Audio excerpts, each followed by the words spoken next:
அன்பின் தோழமைகளுக்கு இறையருள் நிறைய. இது சமரசம் தலையங்க பகுதி.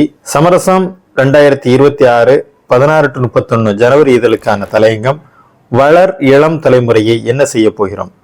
ரயிலில் பயணம் செய்த வடமாநில இளைஞரை அடித்து துன்புறுத்தி அதை ரீல்ஸ் எடுத்து போட்ட அந்த இளைஞர்களை குறித்து இந்த தலையங்கத்தில் பார்க்க இருக்கோம்.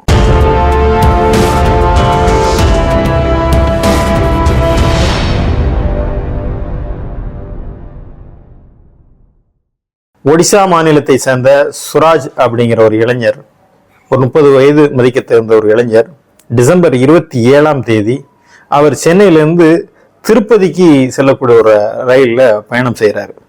அப்போ அந்த இளைஞர் இந்த ட்ரெயினில் கதவு ஓரத்தில் உட்காரும்போது அப்போது இடையில திருவலாங்காடு போன்ற பகுதியில் 17 வயது மதிக்க தேர்ந்த 4 இளைஞர்கள் சிறுவர்கள் ஏறுறாங்க. ஏறியதும் அங்கே என்ன நடந்ததுங்கிறது அதற்கப்புறம் வரக்கூடிய விசாரணைகளில் தெரியுது. அவங்க பட்டா கத்தி எடுத்து அந்த இளைஞரை மிரட்டுவதும் அந்த இளைஞரை துன்புறுத்துவதையும் அதை அவங்க வீடியோ எடுத்து அதை ரீல்ஸாக சமூக வலைதளங்களில் பதிவேற்றாங்க. இது மாத்திரமல்ல, அந்த ரயில் ஒரு நிறுத்தத்தில் திருத்தணி ரயில்வே ஸ்டேஷனில் நிற்கும் போது அந்த இளைஞனை வலுக்கட்டாயமாக கீழே இறக்குறாங்க. அந்த ரயில்வே ஸ்டேஷனுக்கு பக்கத்தில் கீழே ஒரு சுவர் இருக்குது. அந்த சுவருக்கு மறைவான ஒரு பகுதிக்கு கொண்டு போய் கடுமையாக அந்த இளைஞர்களை தாக்குறாங்க. பார்த்தோன்னா அது அந்த வீடியோவை நம்ம பார்த்துருக்கக்கூடும் நீங்கள் பலர். அதை நம்மால் பார்க்க முடியாத அளவுக்கு அந்த இளைஞர் ஒரு மானை போல சுருண்டு போய் கிடக்கிறாரு. அவன் மீது வேட்டையாடக்கூடிய மிருகங்கள் போல் அந்த இளைஞர்கள் சரமாரியாக வெட்டுறாங்க. அது எப்படி உயிர் பிழைத்தார்? இறைவனுடைய ஒரு கருணை தான். 17 இடங்களில் முகம், கை, கால்கள் போன்ற இடங்கள்லாம் கடுமையாக வெட்டியிருக்காங்க. வெட்டினது மாத்திரமில்லாமல் அதையும் வீடியோ எடுத்து பெருமையாக சமூக வலைதளங்களில் பதிவேற்றாங்க. இந்த பதிவு வந்த பிறகும் காவல்துறை அதிகாரிகள் உடனடியாக யார் இதில் குற்றச்செயலில் ஈடுபட்டது என்பதை கண்டுபிடித்து 4 இளைஞர்களை கைது செய்கிறாங்க. கைது செய்து அதில் BNS சட்டத்தினுடைய 109வது சட்டப்பிரிவின் கீழ் வழக்கு பதிவு செய்து அவர்களை செங்கல்பட்டு கூர்நோக்கு இல்லத்தில் அடைக்கப்பட்டிருக்கிறார்கள். ஒருவரை நீதிபதியுடைய ஒரு பரிந்துரையின் பேரில் அவங்களுடைய பெற்றோருடன் அறிவுரை சொல்லி அனுப்பி வைக்கப்பட்டிருக்காரு. இப்போ இந்த சம்பவம் நீங்க ஆழமாக கவனத்தில் கொள்ளணும். இதை ஒட்டி என்ன செய்தி வருதுன்னா, தமிழ்நாட்டில் வட மாநிலத்தவர்களுக்கு பாதுகாப்பு இல்லை, வட மாநிலத்தவர்கள் துன்புறுத்தப்பட்டு அடிக்கப்படுறாங்க அப்படிங்கிற இது வடமாநிலம் தமிழகம் என்ற பிரச்சனையை நோக்கி நகருது. அதே போல அந்த இளைஞர்கள், அந்த சிறுவர்கள் கஞ்சா மது போதையில் இருந்திருக்காங்க அப்படிங்கிற செய்தியும் 2 செய்தியும் வேகமாக சமூக வலைதளங்களில் பரவும் போது வடக்கு மண்டல IG அஸ்ரா கார்க் உடனடியாக ஒரு அறிக்கை சொல்றாரு. என்ன சொல்றாருன்னா, நாங்கள் அந்த சிறுவர்களை விசாரித்த வரையில அவங்களுக்குள்ளால முன் தகராறோ வேறு எதுவுமே இல்லை. அந்த வடமாநில இளைஞன் அவன் முறைச்சு பார்த்துருக்கான், அல்லது சாதாரணமாக பார்த்துருக்கலாம். அது இந்த இளைஞர்கள், இந்த சிறுவர்கள் அதனால அவரை என்ன எப்படி நான் முறைக்கலாம் அப்படின்னு சொல்லி தான் அடிச்சிருக்காங்க. இது வடமாநிலத்தவர் என்ற அடிப்படையில் அடிக்கல அப்படிங்கிறத அவர் தெளிவுபடுத்துறார். இங்க மாநில பேதங்களுக்காக அடிக்கல. 2வது அந்த சிறார்கள் போதையில இல்லை அப்படிங்கிறதையும் அவர் தெளிவுபடுத்துறாரு. ஆனால் இங்கே கவனிக்க வேண்டிய மிக முக்கியமான விஷயம், அவங்க போதையில் இல்லாம அவ்வளோ தெளிவுடன் இருந்து அவர் வடமாநிலத்தவரோ எந்த மாநிலத்தை சேர்ந்தவரோ ஒரு மனிதனை இந்த அளவு அவர்கள் தாக்க துணிந்தது மாத்திரமல்லாமல் அதை பெருமையாக அதை தங்களுடைய அடையாளமாக கருதி மகிழ்ச்சியோடு அதை வலைதளங்களில் ஏற்றி இது உலகம் முழுவதும் பார்ப்பாங்களே, அல்லது அந்த தாக்கப்படுகிற அந்த இளைஞனுடைய பெற்றோர்களோ அவர் சார்ந்தவர்களோ அது பார்க்கும்போது அவர்களுடைய மனநிலை என்ன இருக்கும்? இது எல்லாமே சிந்திக்காமல் இவர்கள் இவ்வளவு கொடூரமாக தாக்கக்கூடிய ஒரு சூழ்நிலையை நீங்கள் கற்பனை செய்து பார்க்க வேண்டும். இதற்கு பின்னால பல காரணங்களை நாம சொல்லலாம். இது ஒரு நிகழ்வு தான், இது அடையாள நிகழ்வு ஒன்றுதான். ஆனால் இன்றைக்கு இளைஞர்களுடைய நிலை என்னன்னு சொல்லியாச்சா, பட்டாக்கத்தியை ரயிலில் எடுத்து போவதை சாதாரணமாக கொண்டு வர நீங்க பார்க்கலாம். ரயில்ல மின்சார புறநகர் ரயில் எல்லாம் பாத்தீங்கன்னா அருவாலை எடுத்து அந்த அருவாலை பிளாட்பாரத்துல அப்படியே கீச்சிட்டு போய் அதுல இருந்து வரக்கூடிய தீப்பொறியை ரசிக்கக்கூடியவர்களை நாம் அதிகமா பார்க்கிறோம். நீங்க 2 பெரிய கல்லூரிகள், அந்த கல்லூரிகளுக்கு இடையில மாணவர்களிடமிருந்து இது ரூட்டு தலை என்ற பிரச்சனையில எப்படி அவங்க மோதிக்கிறாங்க ஆயுதங்களோட, அதை அவங்க எப்படி பெருமையாக கருதுறாங்க. இந்த வன்முறை கலாச்சாரமும் இளைஞர்கள் மற்றவர்களை தாக்குவது பெருகி கொண்டே வருது. எந்த அளவு என்று சொன்னால், இந்த சம்பவம் எந்த ரயில்வே ஸ்டேஷன்ல திருத்தணியில் நடந்ததோ அதே திருத்தணியில ஒரு சில நாட்கள்ல 2 நாள்ல இன்னொரு பட்டுப்புடவை வியாபாரியாக இருக்கக்கூடிய ஜமால் அப்படிங்கிறவர் ஒரு 2-3 பேர் தாக்குறாங்க.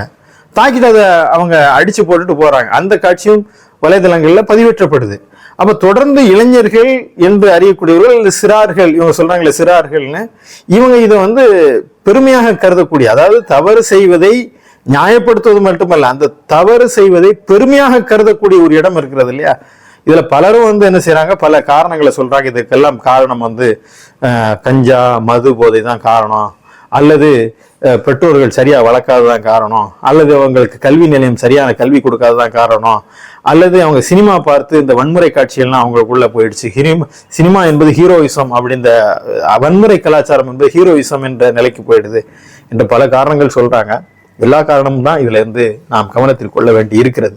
இந்த இளைஞர்களை சரியான முறையில நாம் அடையாளம் கண்டு அவர்களை பயிற்றுவிக்கவில்லை என்று சொன்னால், அவர்களை முறைப்படுத்தவில்லை என்று சொன்னால், எதிர்கால தலைமுறை என்னவாகுங்கிற கேள்விதான் நமக்கு மிக ஆழமாக இருக்கிறது.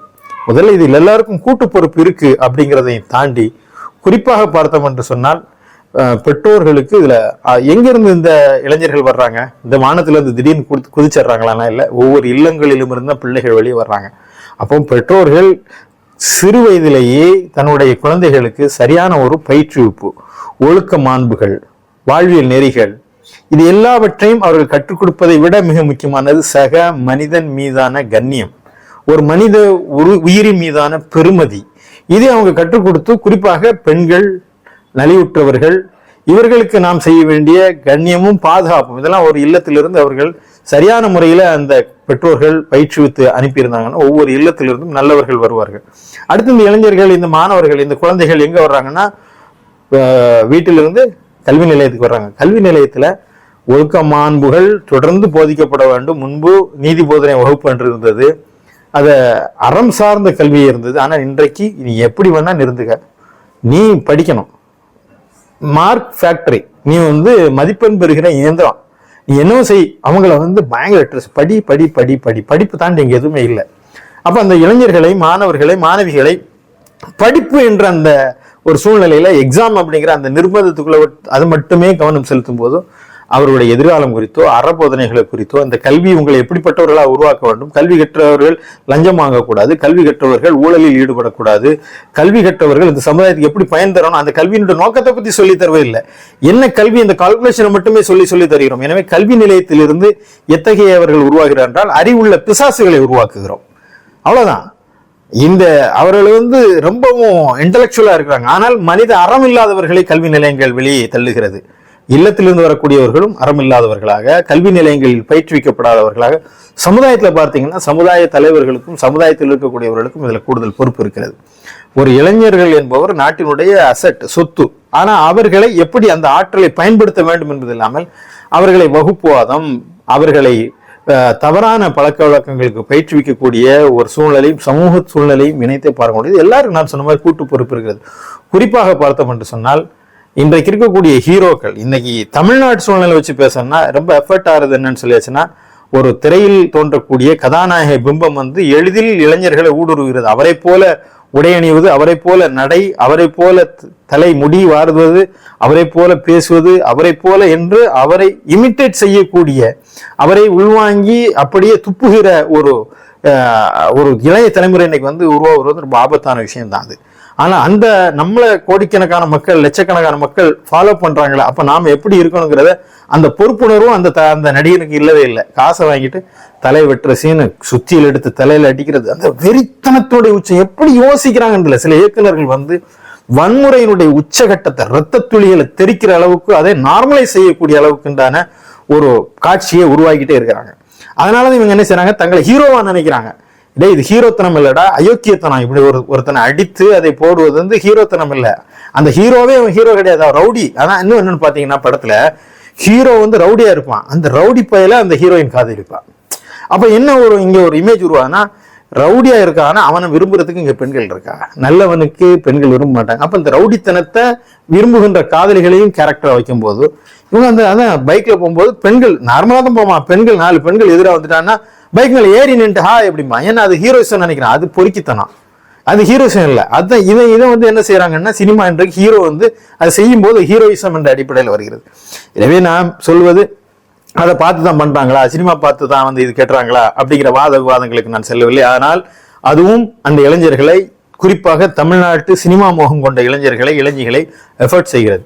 அது மாதிரி இந்த ரீல்ஸ் போடக்கூடியது பார்த்தீங்கன்னா வன்முறை, ஆபாசம், வெறுப்பு, இதுவெல்லாம் வந்து இன்னைக்கு தொடர்ந்து ரீல்ஸாக போட்டு ஆட்டம் பாட்டம் என்று போடக்கூடிய அந்த ரீல்ஸையும் இந்த மாதிரியாக மத ரீதியாக, இன ரீதியாக, மொழி ரீதியாக வெறுப்பை கக்கக்கூடியவர்கள், வன்முறையை விரும்பக்கூடியவர்கள் சில நிறைய பேர் பார்க்குற அந்த அருவாலை வச்சுட்டு போறது, நான் அதை பண்ணிடுவேன், யாரா என் தலைவனை கைவிடா, தீ வச்சிருவேன், ஸ்டேஷனே இருக்காது, இதெல்லாம் போடுறாங்களே. இதை வந்து முளையிலேயே இவர்களை அடையாளம் கண்டு தண்டிக்க வேண்டும். அவர்களை நாம் சரியான பாதைக்கு இட்டு செல்லவில்லை என்று சொன்னால் அதுவும் பெருகிவிடக்கூடிய ஒரு ஆபத்து வந்து இன்றைக்கு இருக்கிறது. எனவே இதுல பெற்றோர்களுக்கு, கல்வி நிலையங்களுக்கு எல்லாத்துக்கும் இருந்தாலும் இவர்கள் சரியான முறையில் தண்டிக்கப்படணும். தண்டனை வந்து கண்டிப்பாக கொடுக்கப்பட வேண்டும். இல்லை இளைஞர்கள் 17 வயசு கூர்நோக்கு இல்லத்துக்கு அனுப்பி வைக்கிறோம் அப்படின்னா 18 வயசு, இன்னைக்கு அவனுக்கு 18 வயசு ஆக போகுது. ஒரு 4 நாளைக்கு முன்னாடி இந்த தப்பு பண்ணிட்டான்னா அவன் வந்து இளம் வயது குற்றவாளி ஆயிடுவான். 18 வயசுக்கு பிறகுன்னா குற்றவாளி ஆகிறான். ஒரு 4 நாளைக்கு முன்னாடி இந்த தப்பு செஞ்சவன். அப்போ இந்த வயது எது நிர்ணயிக்கிறது? அதாவது பிசிக்கலியா ஒருத்தன் மெச்சூர் ஆகிறது, இன்டெலெக்சுவலா ஒருத்தன் மெச்சூர் ஆகிறது, இதெல்லாம் கால்குலேட் பண்ணணும். அதாவது இளம் வயது குற்றவாளிகள் எவ்வளவு வெறித்தனத்தை பொது போக்குவரத்துல பட்டாக்கத்தி எடுத்துக்கொண்டு வரக்கூடியவர்களை இளைஞர்கள், இளம் வயது குற்றவாளிகள், சிறார்கள் ஒருத்தர் பெற்றோட அனுப்பி வச்சிருக்கான். அவன் என்ன போய் சமுதாயத்தில் நாளைக்கு மாறுவான்னா, இவன் வந்து நாளைக்கு இந்த சமுதாயத்தில் எத்தனை உயிர்களை பழிவாங்கக்கூடியவனாக இருப்பான். எனவே அந்த இளம் வயது என்ற சிறார்கள் என்ற அந்த கருணை பார்வையோடு கொடுக்காமல் குற்றம் செய்த குற்றவாளிகள் நிரூபிக்கப்பட்டால் அவன் சுய சிந்தனையோடு அந்த கொலையை திட்டமிட்டு செய்கிறார் என்றால் அவனுக்கான உரிய தண்டனை கொடுக்கப்படணும். தொடர்ந்து இங்கே நிகழ்த்த இது வட மாநிலத்துக்கான ஒரு கொலை இல்லை, இதை மாநில பிரச்சனையாக பார்க்கக்கூடாது என்றாலும் கூட இங்கே வந்து வடவர்கள், வடக்கன்ஸ் என்ற ரீதியில வந்து ஒரு இனத்தின் மீது ஒரு மாநில ரீதியான, மொழி ரீதியான, இன ரீதியான, மத ரீதியான, பிராந்திய ரீதியான இந்த வெறுப்பு வந்து ரொம்ப ஆபத்தானது தான். அது வந்து நம்ம அறியாமல் அந்த வெறுப்பு வந்து வெளிப்பட்டு விடக்கூடாது. சக மனிதனை மனிதன் என்று மதிக்கக்கூடிய ஒரு பாங்கு, என் சகோதரன், என் மனிதன், சக மனிதன், அவன் எந்த நாட்டை சேர்ந்தவனாக இருந்தாலும், எந்த மொழி பேசக்கூடியவனாக இருந்தாலும், எந்த நிறத்தவனானாலும், அவன் எங்கிருந்து வந்தாலும் என் சகோதரன் என்ற அந்த உணர்வு வந்து இங்கே கட்டியமைக்கப்பட வேண்டும். இங்கே வந்து மொழிவாரிய அந்த வெறி இங்கே அடக்கப்பட வேண்டும். மாநில ரீதியான பிளவுகள் ஒடுக்கப்பட வேண்டும். இந்த சிந்தனையெல்லாம் வந்து ஆபத்தான, அதுவும் பாசிசத்தினுடைய ஒரு வடிவம் என்பதையும் நாம் புரிந்து கொள்ள வேண்டும். மொழியின் மீது காதல் இருக்கிறது, மொழியை நாம் விரும்பலாம், மொழியின் மீது நமக்கு பெரும் பிரியம் இருக்க வேண்டும். தமிழ் மொழி சிறப்புக்குரியது, அதில் எந்த விதமான ஒரு மாற்று கருத்து நமக்கு இல்லை. தமிழ் மொழியை நாம் வந்து நேசிக்கிறோம்.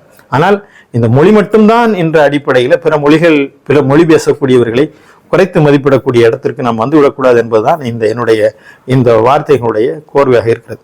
அதே போல இந்த பிரச்சனையை இன்னும் நாம் கண்டுகொள்ளாமல் கடந்து சென்றால் எதிர்கால தலைமுறை எப்படி இருக்கும் அப்படிங்கிறது ரொம்ப நமக்கு கவலைக்குரியதாக இருக்கிறது. இளைஞர்களுடைய ஆற்றல் மிக முக்கியமானது. ஆற்றல், இளைஞர்களை அதிகமாக கொண்ட நாடு இந்தியா. இளைஞர்களுடைய பலம் என்பது மிகப்பெரிய பலம். கல்வியிலும் அறிவியலும் திறமையிலும் சிறந்து விளங்கக்கூடிய இளைஞர்களை, மாணவர்களை சரியான முறையில் பயிற்றுவித்து அவர்களுக்கு சமூகத்திற்கும் சமுதாயத்திற்கும் நாட்டிற்கும் பயனுள்ளவர்களாக மாற்றுவதற்கு பெற்றோர்கள், ஆசிரியர்கள், சமூகம், எல்லாவற்றுக்கும் நண்பர்கள் எல்லாருக்கும் இதில் வந்து பொறுப்பு இருக்கிறது. குறிப்பாக இது அரசுக்கு கூடுதல் பொறுப்பு இருக்கிறது. இதில் மிக முக்கியமாக மது, போதை, கஞ்சா, இது கண்டிப்பாக ஒரு சமுதாயத்தை சீரழிக்கக்கூடியது. இன்றைக்கு இளைஞர்கள் மத்தியில மிக வேகமாக கஞ்சாவும் மதுவும் பரவி வருகிறது. நீங்க டாஸ்மாக் அரசை நடத்தி கொண்டு இத்தகைய குற்றங்கள் நடக்கக்கூடாது என்பது அது தவறான ஒரு எண்ணம். முழுமுற்றாக மது தடை செய்யப்படாத வரை இத்தகைய குற்றங்கள் பெறுவதற்கு வழியை அரசை செய்து கொடுக்கிறது என்ற நிலைக்குத்தான் நாம் கருத வேண்டியிருக்கிறது. எனவே மதுவில்லா தமிழகம் என்ற ஒரு நிலையை கொண்டு வந்தால்தான் முதல்வர் அவர்கள் அடிக்கடி சுட்டிக்காட்டுகின்ற போதையில்லா பாதை என்ற நிலையிலே தமிழகம் வெற்றி பெற முடியும். ஒரு அறிவு தலைமுறையை உருவாக்குவதற்கான முயற்சியை எல்லோரும் இணைந்து செய்ய வேண்டும். இல்லை என்று சொன்னால் நாளை எதிர்காலம் என்னவாகும் என்ற கவலை நெஞ்சை அடைக்கிறது. வளர் இளம் தலைமுறையை நாம் என்ன செய்ய போகிறோம்?